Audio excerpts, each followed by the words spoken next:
हमने भगवत गीता का नाम सुना है जयप्रकाश जी, पर बहुत तरह के गीता है।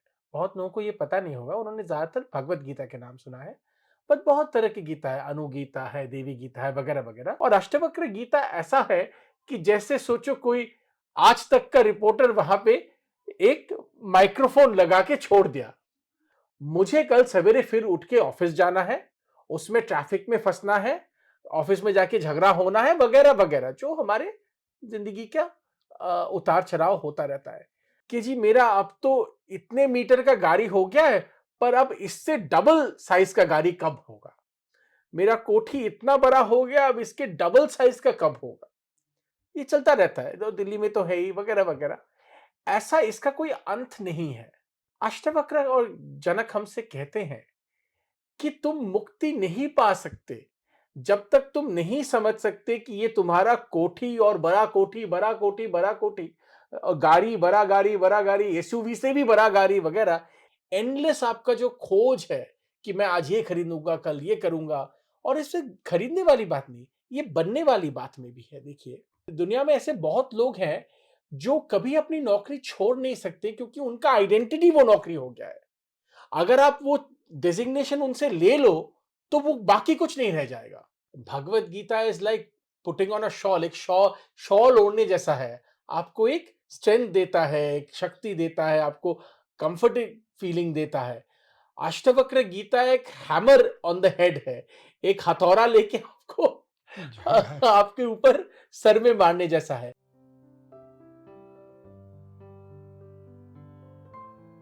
नमस्कार। साहित्य तक के शब्दरथी कार्यक्रम में मैं जयप्रकाश पांडे आपका स्वागत करता हूं और आज मेरे साथ अतिथि के रूप में मौजूद हैं हिंदोल सेन गुप्ता जी। आपका बहुत-बहुत स्वागत है। नमस्कार। हिंदोल जी बड़े लेखक हैं। आप पहले भी हमारे कार्यक्रम में उनको मिल चुके हैं। एक जाने-माने इतिहासकार हैं और ऐसे विज्ञ शोधार्थी ही मैं कहूँगा। लगातार इनका अध्ययन और इनका लेखन दोनों हमें चौंकाता है। इस बार आप अपनी एक पुस्तक life, death and the Ashtavakra Gita के साथ उपस्थित हैं। विवेक डेब्रॉय के साथ हिंदोल सेन गुप्ता ने इस पुस्तक को लिखा है। यह पुस्तक क्या है, इसके बारे में मैं बुक कैफ़े में आपको बता चुका हूँ और पढ़ते समय जिस तरह से इस पुस्तक के विषय ने, इसके अंदर जो दर्शन है, जीवन की जो प्रक्रिया है, सहज जीवन जीने का जो सूत्र है, वह इस कदर मुझे उद्वेलित किया कि मैं हिंदोल जी को इस कार्यक्रम में बुलाए बिना नहीं रह सका। जयप्रकाश जी, आई एम वेरी ग्रेटफुल। साहित्य आज तक मैं 1-2 बार बहुत आप आभारी हूँ कि आपने मुझे बुलाया मेरे दूसरे पुस्तकों के लिए। पर मैं आपको सराहना चाहता हूँ कि हमारे देश में देखिए पहले भी आउट ऑफ कैमरा भी आपसे इसके बारे में चर्चा हुआ है। एक गहराई में जाके किसी भी चीज़ को समझना, साहित्य जैसी चीज़ को समझना या किसी भी चीज़ को समझना, ये हमारे देश में ना घटता जा रहा है। सब कुछ हम एक जिसको अंग्रेज़ी में सुपरफिशियल लेवल कहते हैं, उसी मात्रा में हमें सब कुछ समझ में आता है। पर अगर आप हमारे पूरे इतिहास देखें, हमारे संस्कार देखें, हमारा कल्चर देखें, वो इसीलिए सर्वाइव किया क्योंकि उसमें बहुत गहराई था। और मैं आपको और आज तक ग्रुप को और साहित्य तक को सराहना चाहूँगा कि आपका ऐसा एक बहुत ही रेयर एक प्लेटफ़ॉर्म है, जो गहराई में जाना चाहती है और गहराई में हमेशा जाने की प्रयत्न करती हैं, जाती है, तो इसलिए आपने एक सक्सेसफुल ऐसा प्लेटफ़ॉर्म क्रिएट किया। हम जैसे लेखकों के लिए तो आपको बहुत-बहुत धन्यवाद। बहुत-बहुत आभार हिंदोल जी। हमारा उद्देश्य दरअसल पुस्तक संस्कृति को विकसित करना और ज्ञान का जो स्रोत है वह कहीं से भी हो, हम दर्शकों को, अपने श्रोताओं को उसी तक पहुँचाने की कोशिश करते हैं। अ, हम शुरुआत इस पुस्तक को, चूँकि ये एक बहुत महत्वपूर्ण पुस्तक है, मैं अपने श्रोताओं को शुरू से बताने की कोशिश करूँगा कि यह पुस्तक दरअसल कितनी बड़ी है और कितनी विशद है। अष्टावक्र जी कौन हैं? उनकी गीता क्या है? किस रूप में वह इस संसार के सामने आई? उसमें जो जीवन और मृत्यु से जुड़े हुए प्रश्न हैं, किनके और किनके बीच हुए और हिंदोल जी और विवेक दोनों ने मिलके इसको किस रूप में इस पुस्तक को आकार दिया है। हमारे कार्यक्रम को पहले सुने होंगे तो कुछ बातों का आपको आभास होगा, लेकिन पूरी बात समझ सकें और यह पुस्तक जब आप खरीदें तो आपके दिमाग में यह रहे कि इस पुस्तक के प्रकाशन का और इसकी जो विषय वस्तु है वह मूलतः क्या कहना चाहती है, उसके बारे में और भी स्पष्ट आप हो सकें, उसी के लिए हम लोग ये बातचीत कर रहे हैं। ये अष्टावक्र गीता क्यों? ये आपने एक बड़ा अच्छा-सा अपना अनुभव इसमें दिया है। मैं चाहूँगा कि अष्टावक्र जी कौन थे? उनकी गीता क्या थी? और आपका जो ये लगाव जिसकी आपने चर्चा की है पहली बार सुनने से लेके इस पुस्तक के आने तक, उसके बारे में बताएँ थोड़ा? देखिए, अष्टावक्र गीता गीता हमने भगवत गीता का नाम सुना है जयप्रकाश जी, पर बहुत तरह के गीता है। बहुत लोगों को ये पता नहीं होगा, उन्होंने ज़्यादातर भगवत गीता के नाम सुना है, पर बहुत तरह की गीता है, अनुगीता है, देवी गीता है, वगैरह-वगैरह। पर भगवत गीता के अलावा अगर कोई एक बहुत ही महत्वपूर्ण गीता है, वो है अष्टवक्र गीता। अष्टवक्र गीता महत्वपूर्ण इसीलिए है, क्योंकि अष्टवक्र गीता कहा जाता है कि अद्वैत वेदांत का जो सोच है, उसका सबसे डिस्टिल्ड, सबसे निचोड़ वाला जो कोई अगर कोई पुस्तक है, अगर कोई भावधारणा है, वो है अष्टवक्र गीता। पूरा जो अद्वैत वेदांत की जो पहाड़ है, सोच का पहाड़ है, उसको एकदम मतलब उसका एकदम निचोड़ निकाल के अष्टवक्र आपके सामने रखते हैं। देखिए, एक एक बहुत बड़ा इसमें डिफरेंस है भगवत गीता से। भगवत गीता में एक कहानी है, एक जंग का मैदान है, बहुत सारे योद्धा हैं, शंख बजाया जा रहा है, युद्ध होने वाला है, भगवान श्री कृष्ण वहां पे है, अर्जुन जैसे महारथी हैं, वगैरह-वगैरह। एक पूरा एक पटभूमि है उनका। भगवत गीता में भगवान श्री कृष्ण सिर्फ अपना ज्ञान नहीं बाँटते हैं, वो अर्जुन को अपना पूरा जो भगवान होने का जो महत्व है, वो भी दिखाते हैं। अर्जुन श्री कृष्ण के मुख में पूरा संसार देखते हैं। तो ये सारा उसमें एलिमेंट्स जिसको कहते हैं वो है। अष्टवक्र गीता में कोई कहानी नहीं है। ऐसा कोई रोमांचकर कोई घटना नहीं है। अष्टवक्र गीता में सिर्फ अष्टवक्र हैं, जो मुनि अष्टवक्र और राजा जनक। दूसरा चीज एक बहुत बड़ी इंपॉर्टेंट बात है जयप्रकाश जी, कि भगवत गीता में अर्जुन भक्त है। भगवान खुद अर्जुन को अपनी बात समझा रहे हैं। तो एक भगवान और भक्त का रिलेशनशिप है। अष्टवक्र गीता में अष्टवक्र मुनि तो है ही, पर राजा जनक भी बहुत बड़े फिलोसोफर है, बहुत बड़े ज्ञानी है। वो भी खुद एनलाइटेंड है, वो खुद सत्य को पहचानते हैं। तो ये एक कॉन्वर्सेशन है, दो ऐसे दो व्यक्तियों के बीच, जो आप इक्वल समझ सकते हैं उन दोनों को, कि दोनों ज्ञानी हैं। वहां पे क्या है, अर्जुन भगवान को समझ रहा है, भगवान की वाणी समझ रहा है। यहां पे दोनों ज्ञानी है, दोनों एक दूसरे से बात कर रहे हैं। और अष्टवक्र गीता ऐसा है कि जैसे सोचो कोई आज तक का रिपोर्टर वहां पे एक माइक्रोफोन लगा के छोड़ दिया और रिकॉर्डिंग हमें मिल गया कि बातचीत क्या हुआ अष्टवक्र और जनक के बीच में। और वहां पे सिर्फ एक, वहां पे कोई कहानी नहीं है, कुछ नहीं है। अष्टवक्र और जनक सिर्फ एक चीज कहते हैं, आप संसार की मोह माया को अगर मोह माया नहीं समझ पाएंगे, तो आपको मुक्ति नहीं मिल सकता है। आपका आनंद और मुक्ति तभी आपको मिलेगा, जब आप समझ सकते हैं कि ये जो मटेरियल का दुनिया है, ये जो मोह माया का संसार है, ये मोह माया है। ये एकदम सिंपल चीज है। अष्टवक्र गीता में एक बहुत एक एक बहुत पावरफुल इंपॉर्टेंट एक मैसेज है, कि अगर आप खुद समझते हैं कि आप फ्री हैं, तो आपको मुक्ति मिले। अगर आप समझते हैं मुक्त है, तो मुक्ति है आपके पास। जब तक आप नहीं समझेंगे कि आप खुद मुक्त हैं, तब तक आपको मुक्ति नहीं मिल सकता। इसका मतलब है आपको बाहर से ऐसा कोई नहीं है जो मुक्त कर सकता है, मुक्ति आपके अंदर है। हिंदोल जी, मैं इसके शीर्षक पर आऊँगा जी, सबसे पहले कि आपने life, death and the Ashtavakra Gita, जी। जब इस पुस्तक को हम पढ़ते हैं तो देखते हैं कि जो पहला इसका हिस्सा है, विवेक ने अष्टावक्र गीता को, उसके सारे अध्यायों को अ, उसका अनुवाद कर दिया है। हुँ, अनुवाद बहुत अच्छा है, बहुत परिष्कृत है, समझ में आता है। जो लोग संस्कृत समझना जिनके लिए दुरूह है, वो भी अंग्रेजी समझ सकते हैं। यहाँ तक कि जिनको हिंदी भी ठीक-ठाक आती हो और अंग्रेजी का केवल ज्ञान हो, तो भी समझ सकते हैं। तो इसके लिए मैं विवेक को भी बधाई दूँगा आपके माध्यम से। आपने जो पहला अध्याय, जिसको मैं कहूँगा कि एक भूमिका है, वो उसमें आपने एक सवाल लिखा है, how and why this book was written. जी, मैं इस सवाल का उत्तर चाहूँगा कि कैसे और क्यों जी। आपने खुद एक भूमिका में लिखा है और उसको बताया है? तो ये किताब ना बहुत ही अजीब तरीके से आया मेरी ज़िंदगी में। कोविड का वक़्त था और हम सब घर में फँसे हुए थे और मैं रामकृष्ण मिशन से बहुत दिनों से जुड़ा हुआ हूँ।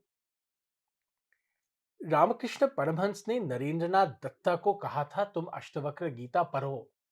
नरेंद्रनाथ दत्ता ने बाद में कहा था अष्टवक्र गीता के अध्ययन अध्ययन से उनकी जिंदगी में एक बहुत बड़ा प्रभाव आया, बहुत बड़ा चेंज आया वगैरह वगैरह, वो स्वामी विवेकानंद बन गए।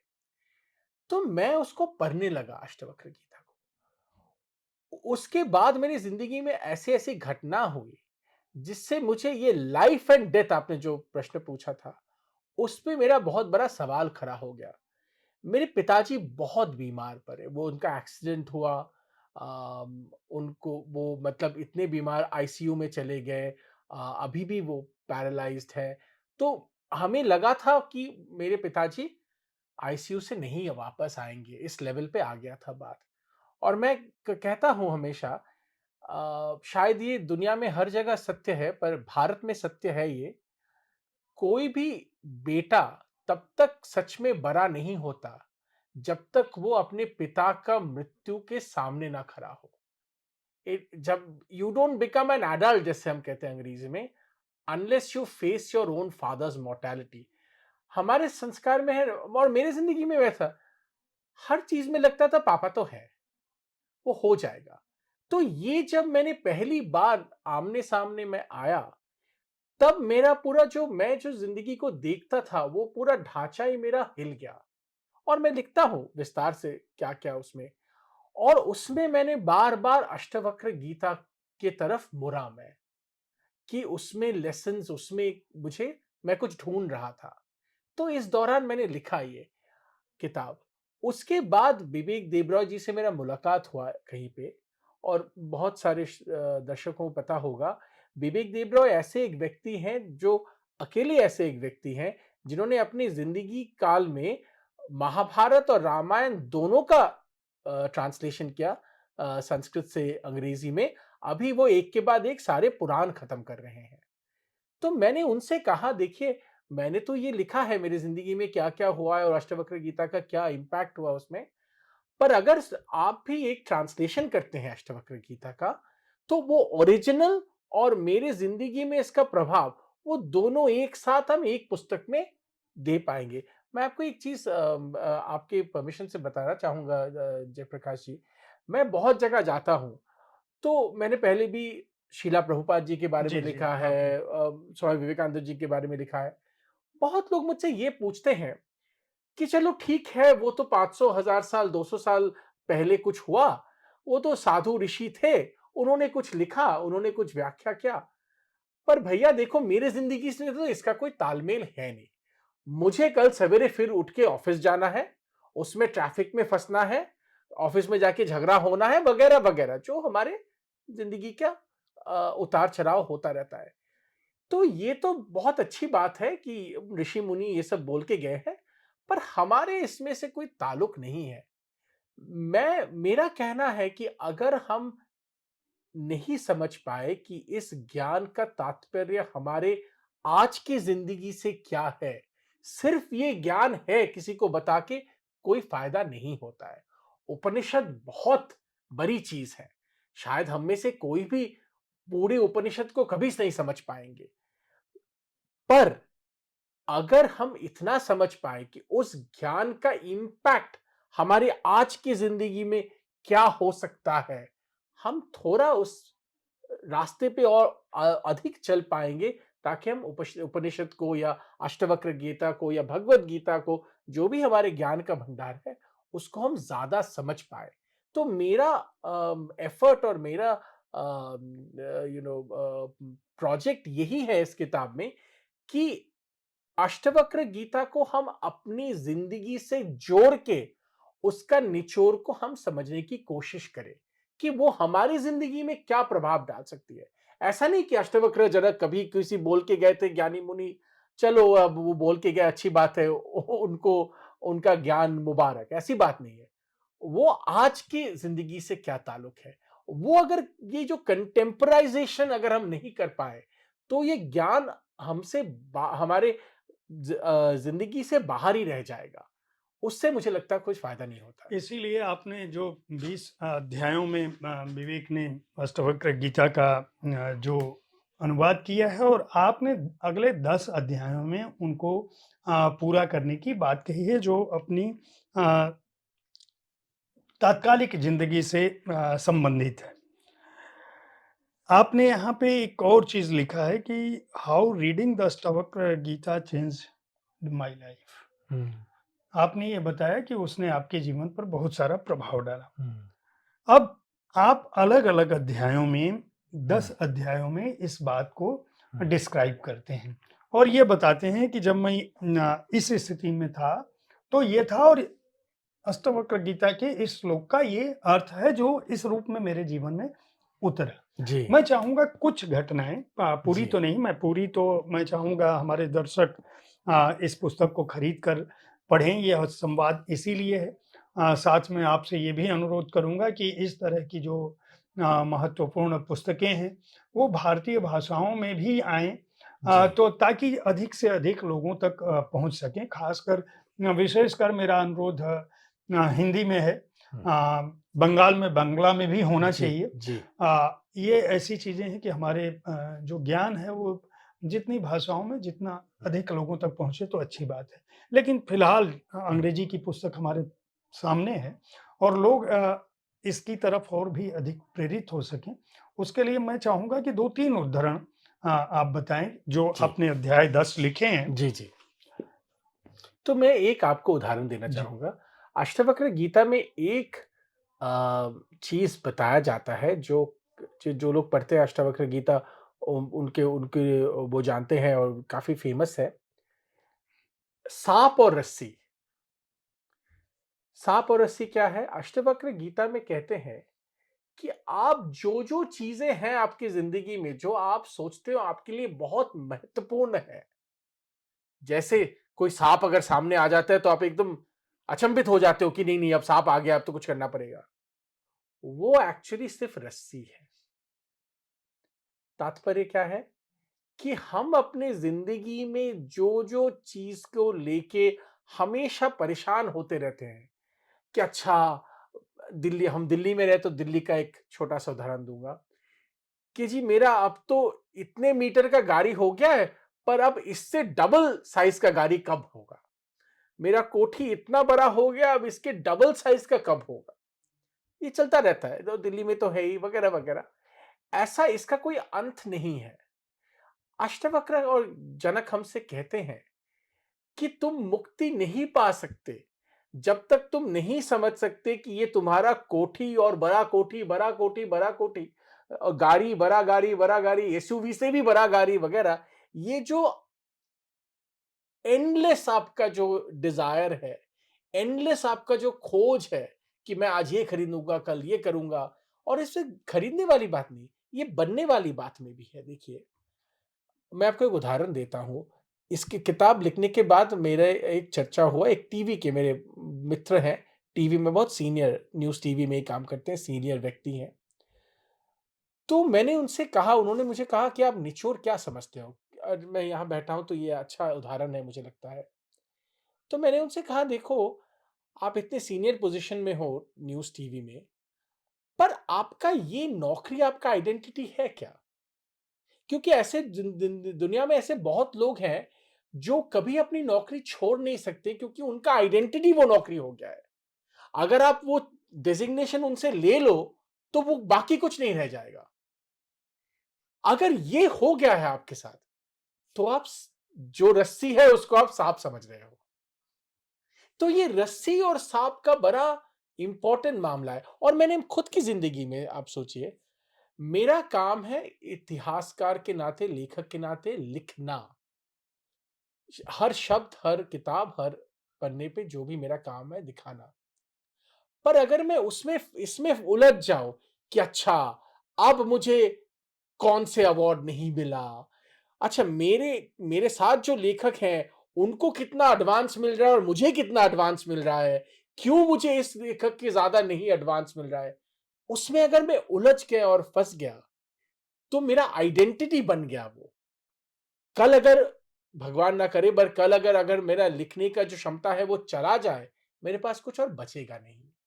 अष्टवक्र कहते हैं कि जैसे हम उपनिषद में कहा गया है, नेति नेति, ये भी नहीं, ये भी नहीं, तुम ये भी नहीं हो, तुम ये भी नहीं हो। अष्टवक्र और जनक हमसे कहते हैं कि जब तक आप ये नेति नेति के प्रोसेस से सच में आप क्या है वहां पे नहीं आएंगे, तब तक आप ये हमेशा आपको रस्सी सांप ही नजर आएगा और आप वो सांप के भवंडर में अटके रह जाएंगे। तो ये एक बहुत इम्पोर्टेंट मुझे लगा और एक चैप्टर भी है किताब में रोप और स्नेक के बारे में। इसमें एक और मज़ेदार चैप्टर है जहाँ आप म्यूज़िक से इसको जोड़ के देखते हैं। जी। ये गीता का सामान्य जो साधारण अर्थ है जिसे गाया जा गाया जाता सके। है। हाँ। हमारे जितने भी धार्मिक ग्रंथ हैं वेदों को हुँ, छोड़ दिया जाए, उपनिषदों को, तो जो चाहे वह रामायण हो, चाहे वह हुँ, महाभारत हो, उनको गाया हुँ, जाता रहा है और लोक में व्याप्त है, हमारे यहाँ विचारों में व्याप्त है। आप अष्टवक्र गीता को संगीत से जोड़कर हुँ, किस रूप में, कैसे आपने हुँ। इसको जोड़ा है, मैं इसकी बात तो मैं क्योंकि 2-3 एकदम दर्शन, विशुद्ध दर्शन है। एक तरफ ईश्वर, आत्मा, परमात्मा, जीवन हुँ, के जो चरण हैं उनसे जुड़े हुए सवाल हैं और दूसरी तरफ आप उसको एकदम उमंग से जोड़ दे रहे हैं, हुँ, उत्सव से जोड़ दे रहे हैं। और चूँकि मैं जानता हूँ श्रील प्रभुपाद की किताब हुँ। भी आपने किया, रामकृष्ण मिशन से भी आप जुड़े रहे हैं और लगातार आध्यात्मिक विषयों पर आपकी जितने भी हमारे बड़े धार्मिक परंपराएँ हैं, उन सभी से आपका कहीं न कहीं कोई न कोई जुड़ाव है। देखिए, मैं जब ये किताब लिख रहा था, मैं अद्वैत वेदांत के बारे में, जब स्वामी जी के बारे में लिख रहा था वगैरह-वगैरह, काफ़ी मैंने पढ़ा और मुझे हमेशा लगता है कहाँ-कहाँ से ये कनेक्शन निकल के आता है देखिए। मैंने एक वेबसाइट में पाया कि एक पाश्चात्य जगत की पियानिस्ट है। वो अद्वैत वेदांता अपने पियानो के बजाने के माध्यम से वो समझते हैं। वाह! क्योंकि जब वो पियानो बजाते हैं, ये बहुत ही नाज़ुक और बहुत मुझे लगता है बहुत खूबसूरत चीज़ है। वो कहते हैं कि जब मैं पियानो बजाता हूँ, उस क्षण में, उस नोट, उस म्यूज़िक के बजाय और कोई चीज़ मेरे ज़िंदगी में मेरे शरीर तक मायने नहीं रखती है। वो प्योरिटी है उस संगीत का। और मैं कुमार गंधर्व जी का बड़ा भक्त हूँ। कुमार गंधर्व जी की अगर आप ज़िंदगी देखें, वो चाइल्ड प्रोडिजी थे। वो बचपन से ही ऐसा गाते थे कि, पर आपको पता होगा कि उनको फिर बीमारी हुआ था गले का और बहुत देर तक वो नहीं गा पाए और उसके बाद जब उनका वापस आया गला, वो अलग-सा था गला और इसीलिए उनकी गायकी एक अलग ही रूप उन्होंने लिया। तो कुमार गंधर्व जी जब बीमार थे और वो सोचते थे अपनी गायकी के बारे में, वो एक-एक नोट के बारे में, कबीर के वो दोहा, और वापस आके भी उन्होंने कबीर के दोहा हुँ, गाया और मैंने किताब में कोट भी किया। एक-एक कबीर की पंक्तियाँ और उसका जो निचोड़ है, उसका जो अर्थ है, वो उनके ज़हन में बैठा था, जब वो बीमार थे। तो मुझे लगा ये देखिए ये पूरी चीज़ वही बात कह रही है जो मैं अष्टवक्र गीता में पढ़ रहा हूँ, कि बाहरी जगत का क्योंकि कुमार गंधा जी चाइल्ड प्रोडिजी से पहले से ही उनको कहा जाता था कि भारतीय संगीत की फ्यूचर ये है वगैरह-वगैरह। पर जीवन का माया देखिए, वो आदमी ऐसा बीमारी आया कि उसका गला ही चला गया। और भगवान के माया भी देखिए गला वापस भी आया, तो वो भगवान के गीत के लिए ही और वो ऐसा तरह का गला वापस आया, जो आज तक कोई मैच नहीं कर पाया। तो ये सारे जो क्या मैं क्या कहूँगा, ये आप इसको लाइफ लेसन्स भी कह सकते हो कि जीवन हमें क्या सिखा रही है। ये आप ऐसे भी कह सकते हो कि ये आध्यात्म की जो निचोड़ है, ज़िंदगी में आपको मिल रहा है। मैंने सारा ये अष्टवक्र गीता के साथ जो जोड़ा कि देखिए हर चीज़ में हमें वही सीख दिया जा रहा है कि आपकी मूल बात क्या है और आप मूल तत्व पे जाइए। और मूल तत्व एक गायक के लिए वो जो एक संगीत का एक वो नोट है, एक कोई पियानिस्ट के लिए वो जो एक की दबा रहा है, उसमें जो एक स्वर उभर के आ रहा है, उसी में सत्य है। वो फिर नहीं सोच रहा है कि अच्छा आज मैं लंदन में बजाऊँगा, कल पेरिस में पैसा मिलेगा वगैरह-वगैरह। उस संगीत के वो जो एक नोट है, एक जो स्वर है, उसमें सत्य है। हिंदोल जी, इन 10 अध्यायों का आपने चयन कैसे किया? क्योंकि हर श्लोक अपने आप में, मैं केवल 20 अध्याय हम लोग जितनी आसानी से कह दे रहे हैं, उतनी आसानी से ये बात पूरी नहीं होती है। कोई भी श्लोक जो है अपने आप में एक विशद ग्रंथ का रूप ले सकता है। हर श्लोक में उतनी गहराई है, जीवन का उतना दर्शन है, उतनी आध्यात्मिकता है। एक तो इतनी बड़ी किताब दार्शनिक तौर पे अद्वैत, हम जब दर्शन की बात करते हैं, द्वैत, अद्वैत, बस इतना समझ लीजिए कि अद्वैत दर्शन ये समझता है कि आत्मा और परमात्मा में कोई किसी तरह का विभाजन नहीं है, हम ईश्वरीय सत्ता के अंश हैं। मैं एक सामान्य उदाहरण से आपको ये बात बता रहा हूँ। आपने इतनी बड़ी किताब को जब 10 चैप्टर आप इसके बाँध रहे थे, तो आपके दिमाग में क्या था कि इन 10 में मैं कम से कम जो बात आज की पीढ़ी को बताना चाहता हूँ, जो चूँकि मैं किताब पढ़ चुका हूँ, तो मैं यह पूरी बात मैं ज कम से कम जानता हूँ। आपने बहुत स्पष्ट तरीके से हर अध्याय में रख रखा है कि कौन-सी बात किस समय जीवन के किस कालखंड में आपके जीवन में उतरी थी। लेकिन जब आप लिख रहे होते हैं, तो आपके दिमाग में ये रहा होगा कि इतना बड़ा दर्शन हुँ। और उसको मुझे इतने ही पन्ने में, इन अध्यायों में मैं कम से कम जो बात, मूल बात कहना चाहता हूँ वो कम। तो इन 10 का चैप्टराइज़ेशन आपने कैसे किया था और घटनाएँ कैसे ली थी? क्योंकि आपके जीवन में इनके अतिरिक्त भी बहुत सारी बातें होंगी हुँ। जो दर्ज हो सकती थी। ये ना जयप्रकाश जी मेरे दूसरे किताबों के बारे में अगर आप यही सवाल मुझसे पूछते, मेरे लिए जवाब देना काफ़ी आसान होता। जैसे मैं एक उदाहरण देता हूँ शीला प्रभुपाद की ज़िंदगी के बारे में, इतने-इतने चीज़ें हुए, उसको मैंने स्ट्रक्चर किया था, चलो पहले ये कहेंगे, फिर ये कहेंगे वे। ये किताब ना जयप्रकाश जी मैं लिखता गया ओह! और जहाँ शुरू हुआ, वहाँ शुरू हुआ, जहाँ खत्म हो गया, वहाँ खत्म हो गया। और आप अगर सच में मैं दिल से कह रहा हूँ आपसे, अगर आप मुझे पूछे कि आपने चैप्टराइज़ेशन क्यों किया था, क्या था क्या? कि अच्छा इसमें ये लिखना है, वो लिखना है, मैंने ये सब किया ही नहीं।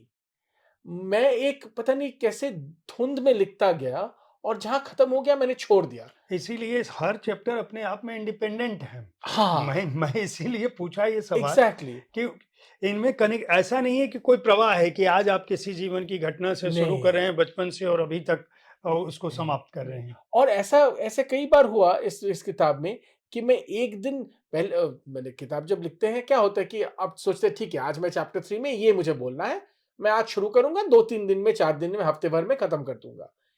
इसमें ना ऐसा भी कहीं हुआ कि एक दिन में मैं बैठा एक चैप्टर लिखने के लिए और वो पूरा दिन लिखता गया और सोने से पहले वो खत्म हो गया। ये ऐसे होता नहीं है, एक स्ट्रक्चर बनाते हैं हम लेखक की तरह कि पहले ये बोलेंगे, फिर ये आएगा, फिर ये करेंगे वगैरह-वगैरह। ये एक एक फ्लो में चलता गया और आप देखिए अंत में भी मैंने जब छोड़ा इस किताब को जब जहाँ खत्म हुआ, वहाँ भी जो मेरे इन्फ्लुएंसेस थे, जो कनेक्ट हो रहा था, वही हो पाया। और उसमें शायद हम आएँगे तो मैं पहले नहीं बोलना चाहता। पर अगर आप सोचिए देखिए रमन महर्षि का एक वहाँ पे उनके जब आप वेबसाइट में जाएँ मैं रात को सुनता था पापा जब बहुत बीमार थे। एक एक बस वो एक ही बात बार-बार कहते जाए अरुणाचल शिव, अरुणाचल शिव, अरुणाचल शिव। आप उनकी वेबसाइट में जाएँगे तो बहुत खूबसूरत है। वो एक मतलब ऑलमोस्ट चैंटिंग की तरह था मेरे लिए, एक मेडिटेशन की तरह था। तो उससे भी मैंने समझा कि देखिए अष्टवक्र गीता में मैं जो पढ़ रहा हूँ, वो ही इस एक एक श्लोक में, एक वर्स में बार-बार कहा जा रहा है कि शिव है, शिव है, शिव है, शिव है। तो ये जो कनेक्शंस वो अपने आप उभरता गया। अब मैं इसको ज़्यादा मतलब लोग कुछ उल्टा समझेंगे इसलिए मैं ज़्यादा इसको इम्पोर्टेंस नहीं देना चाहता पर सच में मुझे लगता है कभी-कभी जब हम अपना काम करते हैं, ये होता है कि एक फ्लो आता है और वो आप कभी कोई भी आपको समझा नहीं सकता है। देखिए मैं शुभा मुद्गल जी का फ़ोटो देख रहा हूँ आपके यहाँ पे बैठ के आपके स्टूडियो में है। मुझे लगता है कभी-कभी शुभा जी जब गाती हैं, वो खुद आपको नहीं कह पाएँगी वो किसके लिए गा रही हैं। वो भगवान के लिए गा रही हैं, अपने आप के लिए गा रही हैं, शायद ऑडियंस उनको मैटर भी नहीं करता। तो ऐसा होता है। आपने कुमार गंधर्व जी का नाम लिया। एक बहुत बड़ी किताब, 2 किताबें आई थी जो रजा फाउंडेशन ने प्रकाशित की है, तो मैं उसको पढ़ रहा था। उसमें कुमार जी ने कहा है कि वह किसी भी पद को दूसरी बार गा नहीं सके। उसका आशय ये था कि आप वो हर बार उनका कहना है कि जब भी मैं गाता हूँ, एक बार गाया तो वो संसार का हो गया, समाप्त हो गया। अगली बार जब मैं वही नोट गाऊँगा तो वो दूसरा कुमार गंधर्व होगा, दूसरे क्षण होंगे, दूसरी स्थितियाँ होंगी। राग एक हो सकता है, लेकिन वह स्वर लहरी जो है, वह आत्म जो है, जो प्रवाहित हो रहा है, वह नहीं होता। ये दर्शन की जब हम बात करते हैं तो ये हो जाता है। हम लोग मैं पहले बिंदु पर फिर से आता हूँ कि इस पुस्तक को किसी भी युवा पाठक को आज के समय में जब हम सोशल मीडिया का दौर है, हर आदमी बहुत जल्दी में है। भय का बिंदु तो आपने बताया कि ठीक है, साँप, रस्सी और जो दूसरे अध्याय हैं उनको पढ़ेंगे लोग तो समझेंगे। लेकिन एक सूत्र में मैं अगर कहूँ कि अ, जिन लोगों का ये सवाल हड़बड़ी है, जेनुइन मान लीजिए मुझे नौकरी की आवश्यकता है, नौकरी पर संकट भी है। पूरा संसार हमारा जो दर्शन है वो कहता है कि पूरा संसार अस्थायी है। तो आप इस जीवन में जो कुछ झेल रहे हैं या जो चीज़ आपके सामने आ रही है या जिसको आप जिसका उत्सव मना रहे हैं या जिससे भयभीत हैं, उस दौरान इस पुस्तक को पढ़ने की क्या आवश्यकता है? जो लोग इतने प्रश्नों से या अपने जीवन के इतने घटनाक्रमों से बंधे हुए हैं। देखिए, इस किताब को और अष्टवक्र गीता पढ़ने का एकमात्र सिर्फ़ एकमात्र मेरे अंडरस्टैंडिंग से एकमात्र निचोड़ है। आपकी ज़िंदगी में बहुत कुछ घट रहा होगा। आपकी ज़िंदगी में काफ़ी उतार भी आए होंगे, चढ़ाव भी आया होगा वग़ैरह-वग़ैरह। पर आपकी ज़िंदगी एक्चुअली में सच में है क्या? वो अगर आप समझना चाहते हो तो वो अष्टवक्र गीता में आपको मिलेगा।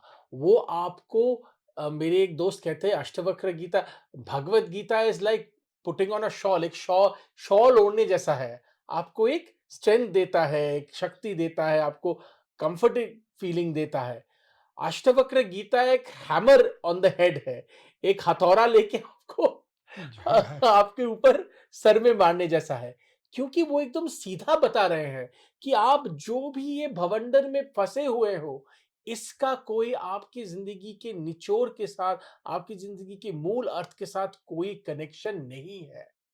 इसका मतलब नहीं है कि आप ज़िंदगी नहीं जिएँगे, आप जिएँगे, पर आप ऐसे जिएँगे कि ये ज़िंदगी है जो आएगा अच्छा, जो नहीं आएगा वो भी अच्छा। और आपकी ज़िंदगी का मूल जो आपकी ज़िंदगी का मूल लक्ष्य जो है, वो है समझना कि आप सत्य में कौन हैं और सत्य में आप ब्राह्मण कह लीजिए या आप एक एक सेल्फ कह लीजिए अंग्रेज़ी में, वो जो आपका सत्य है, वो आप ज़िंदगी में आप खुद क्या हैं, इस शरीर नहीं। आपके अंदर का जो कॉन्शसनेस है, आप जो हैं, वो समझना ही आपकी ज़िंदगी का लक्ष्य होना चाहिए, ये कहता है अष्टवक्र गीता। बाकी आपके मोह-माया में जो सब हो रहा है, वो तो चल ही रहा है। आपने बहुत अच्छा कुमार गंधर्व जी का एक कहानी अभी हमने बताया स्वर के बारे में।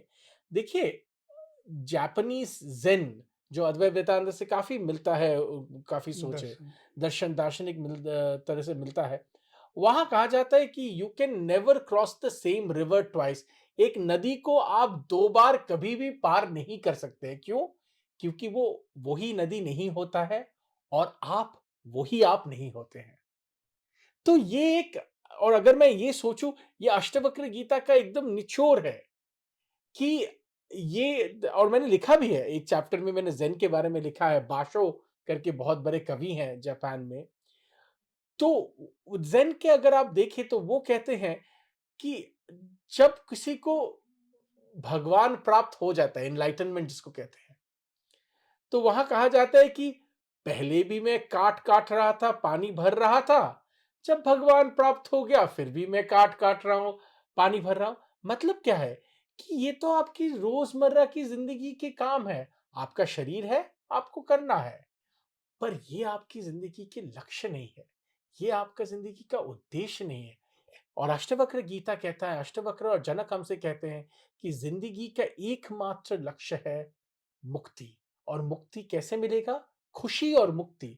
खुशी और मुक्ति कैसे मिलेगा? जब आप समझेंगे कि ये सब सिर्फ़ आनुषंगिक है आपकी ज़िंदगी में। आपकी ज़िंदगी का मूल लक्ष्य, उद्देश्य और निचोड़ कुछ और है। हिंदोल जी, मैं अगर आपसे यही सवाल पूछूं, ये मेरा आखिरी सवाल होगा। जी, जी। हालांकि मैं अपने दर्शकों को आखिरी सवाल से पहले बता दूं कि लाइफ डेंथ एंड द अष्टावक्र गीता को प्रकाशित किया है जिस प्रकाशन ने, वह प्रकाशन ग्रीन प्रेजेंटेशन है।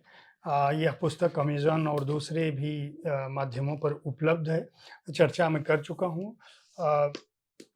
इस प्रकाशन से भी हिंदोल जी ने पिछली बार जब हमसे बातचीत की थी तो कहा था कि वे कोई ऐसा प्रकाशन लाने की कोशिश करेंगे जो भारतीय संस्कृति, दर्शन, सभ्यता, अध्यात्म पर जो गंभीर काम है, उसके साथ आ सके, जिसे उसके काम के लिए याद किया जा सके आने वाले समय में। संभवतः उसी प्रकाशन का यह पहला प्रकाशन है, तो मेरी ओर से इसके लिए साधुवाद। और अब मेरा जो आखिरी सवाल, जी, मैं जी। आज के साक्षात्कार का जी, आखिरी जी। सवाल है, आप पूछना चाहता हूँ कि हिंदोल जी अपने जीवन में क्या बनना चाहते हैं? क्योंकि आपने इतने सारे आध्यात्मिक लोगों, संतों को, महात्माओं को, जीवन दर्शन, उपनिषद, पुराण, धार्मिक ग्रंथों को पढ़ लिया है कि मेरे दिमाग में आपसे बातचीत के दौरान बहुत सारे सवाल उठ रहे थे। आप एक अच्छे प्रवचनकर्ता हो सकते हैं। आप चाहें तो संतत्व की तरफ जा सकते हैं, कोई मठ स्थापित कर सकते हैं। आप चाहें तो आजकल गुरु बन के भी बहुत सारा कुछ अर्जित किया जा सकता है। हिंदोल जी अपने जीवन का लक्ष्य कहाँ पाते हैं? क्योंकि आत्म का जो एनलाइटमेंट की बात है, मैं मानता हूँ कि कोई भी व्यक्ति इस पथ पर तभी अग्रसर होता है जब उसके अंदर कोई ईश्वरीय कृपा होती है, उसका आत्म प्रकाशित होना शुरू होता है, तब वह इस तरफ इस दिशा में बढ़ता है। तो वह यात्रा तो आपकी शुरू हो चुकी है, लेकिन आप अपने आप को कहाँ देखना चाहते हैं? नहीं, ये देखिए, इसीलिए जयप्रकाश जी, मैंने पहले ही कहा कि आपके इस प्लेटफ़ॉर्म में और आप जिस तरह के सवाल गहराई में पूछते हैं, देखिए मैंने इतनी किताबें लिखाई है, मैं 12वाँ किताब है जी, मेरा। ऐसा सवाल मुझसे क कभी किसी ने नहीं पूछा, तो बहुत एक, आपने सच में एक सोचने वाले सवाल को पूछा है और मैं आपको दिल से सच्चाई में जवाब देना चाहता हूँ। देखिए, प्रवचन या गुरु वगैरह ये सब तो बहुत बड़ी चीज़ें हैं, है ना? मतलब ये मैं कौन होता हूँ किसको क्या बताने वाला? वो भगवान जो करते हैं वो करते हैं। मगर ये बात बात है कि मुझे लगता है अभी, और आने वाला समय बताएगा कि मैं सच कह रहा हूँ या झूठ बोल रहा हूँ, कि मेरे लिए ये जो नौकरी में ऊपर जाके सीईओ बनना या कहीं पे मतलब फेमस हो ना जाना, इस सब का मायने, मैं ये नहीं कहूँगा कि एकदम मायने खत्म हो गया है, पर मायने घट रहा है। हर दिन मैं देख रहा हूँ कि इसका मायने घटता जा रहा है मेरे लिए। और मेरा जो लक्ष्य और उद्देश्य है अब यही है कि मैं भारत की जो इटर्नल कहानी है, जो जो ऐसी कहानी जो कभी 1000 साल पहले भी थी और 1000 साल बाद भी रहेगी। ऐसा ज्ञान, ऐसा तत्व जो 1000 साल पहले भी था, 1000 साल बाद भी रहेगा। उसको मैं कैसे एक तरह से प्रेज़ेंट करूँ, ताकि सिर्फ़ भारतीय नहीं, विश्व में जितने भी लोग हैं, उनकी ज़िंदगी में कुछ प्रभाव पड़े। अब ये मैं कैसे कर पाऊँगा? अगर आप कहेंगे ये तो आप बहुत बड़ी बात कर रहे हैं, आपके पास ना ही साधन है, ना ही सब सही बात है, मैं मानता हूँ मेरे पास ना ही साधन है, ना ही पर ये मैं करना चाहूँगा और इसी का शुरुआत है ये किताब वग़ैरह-वग़ैरह जो मैं करते आ रहा हूँ और भगवान की असीम कृपा है देखिए पिछली बार हम जब मिले थे मैंने कहा था ये मैं करूँगा, भगवान की कृपा से हो गया। तो ये मैं करना चाहूँगा इसीलिए मैं नहीं अभी सोचता कि मैं इस कंपनी में जॉइन करके ये बनूँगा, वो बनूँगा। वो सब चाह मेरे में ऐसा नहीं कहूँगा कि एकदम गायब हो गया है, पर पहले जितना था उससे बहुत कम हो गया है। हिंदोल जी देखिए मैं चूँकि आपको जानता भी हूँ और यह बात मानता भी हूँ कि मैं यह तो नहीं सोच सकता कि आपके पास साधन नहीं है या आप कहीं नहीं पहुँच सकते। क्योंकि जब हम लोगों ने चर्चा में विवेकानंद जी का नाम लिया था और यह सभी को ज्ञात होगा कि जब ठाकुर का निर्माण हो चुका था, ईश्वरीय सत्ता से मिल चुके थे स्वामी परमहंस जी। तो सालों तक स्वामी विवेकानंद जी के पास ऐसी स्थितियाँ थी कि खाने के लिए दोनों वक़्त नहीं मिलता सही था। बात है। दोनों वक़्त खाना नहीं मिलता था, यात्रा कर रहे थे हिमालय तक, कहाँ-कहाँ नहीं भटके वो। और उनके जीवन का एक ही उद्देश्य था कि अपने गुरु की वाणी किसी भी तरह से स्वामी रामकृष्ण परमहंस जी के जीवन का जो दर्शन है वो लोगों तक पहुँचे। और उस यात्रा में कई साल गुज़र गए, 2-4 साल से अधिक संभवतः 6 साल के आस-पास। उसके बाद इतिहास है पूरी दुनिया में कि उन्होंने क्या कुछ किया। आज रामकृष्ण मिशन जो है पूरी दुनिया में स्थापित है। तो मैं ये नहीं कह सकता कि सत्ता और संसाधन और साधन ये हमारे हाथ में नहीं है। लेकिन जिस सही बात पथ पर आप हैं और जो काम आप कर रहे हैं, दर्शकों को मैं बता दूँ कि हिंदोल जी की सारी पुस्तकें दुनिया भर में चर्चित रही हैं, कई बेस्ट सेलर रही हैं और बहुत सारी बड़ी-बड़ी डिग्रियाँ आपके पास हैं, बड़े-बड़े विश्वविद्यालयों से पढ़े हैं और जो चाहें, यह सही कह रहे हैं अगर इच्छा होती कि नहीं मैं कॉर्पोरेट जगत में कहीं सीईओ हूँ, बड़ी कंपनी पे चला जाऊँ या सरकारी स्तर पर किसी बड़ी जगहों पे हूँ, तो जहाँ वो चाहेंगे अगर प्रयास उसी के लिए करेंगे, तो ईश्वर की कृपा है, माता-पिता की कृपा है कि वहाँ पहुँच जाएँगे। लेकिन आपने जो पथ चुना है, अ मैं कहूँगा, प्रार्थना करूँगा कि वह जल्दी से आगे हो, यह पुस्तक हिंदी और दूसरी भारतीय भाषाओं में भी आए। और अगला प्रोजेक्ट क्या है, हालाँकि मैंने कहा था आखिरी सवाल है, लेकिन मैं अगली पुस्तक के बारे में जान के ही आपको छोड़ूँगा क्योंकि साहित्य तक आप जैसे लोगों के लिए ही है। है। देखिए जयप्रकाश जी बहुत-बहुत धन्यवाद आपका। मैं फिर से दोहराना चाहूँगा देखिए बातचीत तो लोगों से होती है वगैरह-वगैरह, पर आपका माध्यम है और आप जैसे खुद ज्ञानी हैं जो गहराई में सिर्फ़ किताब को नहीं, किताब को जो लिखने वाला है उसको भी आप जो समझने की प्रयत्न कर रहे हैं, ये एक बहुत बड़ी चीज़ है। शायद बहुत लोगों को आज के भारत में समझ में भी नहीं आता है, ये कितनी बड़ी चीज़ है। देखिए कोई भी जब कला एक बनता है ना, उसका एक इकोसिस्टम जिसको कहते हैं हम अंग्रेज़ी में, वो एक होना चाहिए। और कोई भी कला इसमें तो आसमान से टपकता नहीं है। तो ये बहुत बड़ी चीज़ है और मैं आपको फिर से धन्यवाद दूँगा साहित्य तक को धन्यवाद दूँगा, आज तक को धन्यवाद दूँगा कि आपने इतना बहुत ही बढ़िया एक प्लेटफ़ॉर्म आपने बनाया। मेरा अगला काम क्या होगा? देखिए मेरा खुद का काम कि मैं आपको एक ज़िक्र करूँगा और मैं कुछ लोगों को एनकरेज कर रहा हूँ कि वो भी इसमें जुड़े काम करें। तो एक तो हम करना चाह रहे हैं कि मैं पहले जो बाकी लोग कर रहे हैं उसके बारे में आपको बताऊँगा। एक हम करना चाह रहे हैं कि शक्ति अ ग्लोबल हिस्ट्री एक विश्व में इतिहास शक्ति पूजन का। हमें हमेशा लगता है कि शक्ति पूजन, देवी पूजन सिर्फ़ भारत में हुआ है, पर ऐसे कई उदाहरण हैं जो शक्ति पूजन और देवी पूजन दुनिया भर में हुआ है, उसका एक हम एक इतिहास लिखने की कोशिश कर क्या रहे हैं। बात है! बहुत अच्छी तो बात। ये हम मेरे मन में है कि ये अगर हो सके तो मैं ज़रूर करना चाहूँगा और मेरा एक खुद का एक है, मैं आनंद मठ जो किताब है, बंकिम चंद्र चट्टोपाध्याय जी का, वो मैं ट्रांसलेट कर रहा हूँ अंग्रेज़ी में फिर से। बहुत साल पहले कुछ हुआ था, तो अभी मैं फिर से, क्योंकि ये क कहाँ से आया, मैं काफ़ी जगह बात करता हूँ लोगों से, मैंने कई लोगों से पूछा, आपको पता है वंदे मातरम कहाँ से आता है? आप हैरान हो जाएँगे कितने लोगों को पता नहीं है वंदे मातरम आता कहाँ से है।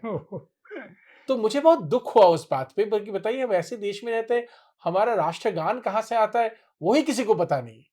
तो इसलिए मैंने सोचा कि वो किताब फिर से मैं थोड़ा जागरूकता नहीं, नहीं, बढ़ाऊँ। अच्छी बात है, आनंद मठ की बहुत ज़रूरत है और दूसरी पुस्तक जिसकी शक्ति की बात कर रहे हैं, निश्चित रूप से आएगी, मेरी शुभकामनाएँ हैं क्योंकि सामान्य मान्यता नहीं, ये एक विश्वास लोगों का है कि केवल ईश्वर की पूजा मातृ रूप में अगर कहीं की जाती है, तो भारत में की जाती है। और अगर आप इसकी ऐतिहासिक घटनाक्रमों को कि दुनिया के दूसरे देशों में भी शक्ति पूजा होती थी, तो मैं यह मानूँगा कि अगर ऐसी कोई निष्पत्ति आती है, निष्कर्ष आता है, तो वह यह साबित करने के लिए पर्याप्त होगा कि शायद प्राचीन काल में भी भारत की जो आध्यात्मिकता है, उसका प्रभामंडल केवल इस भूमि पर नहीं था जिस पर हम बात कर रहे हैं, बल्कि दुनिया का एक बड़ा हिस्सा जिसको हम कहते हैं कि पूरब का दर्शन, वह पूरी दुनिया में व्याप्त था। धन्यवाद बहुत-बहुत। धन्यवाद जयप्रकाश जी, थैंक यू वेरी मच।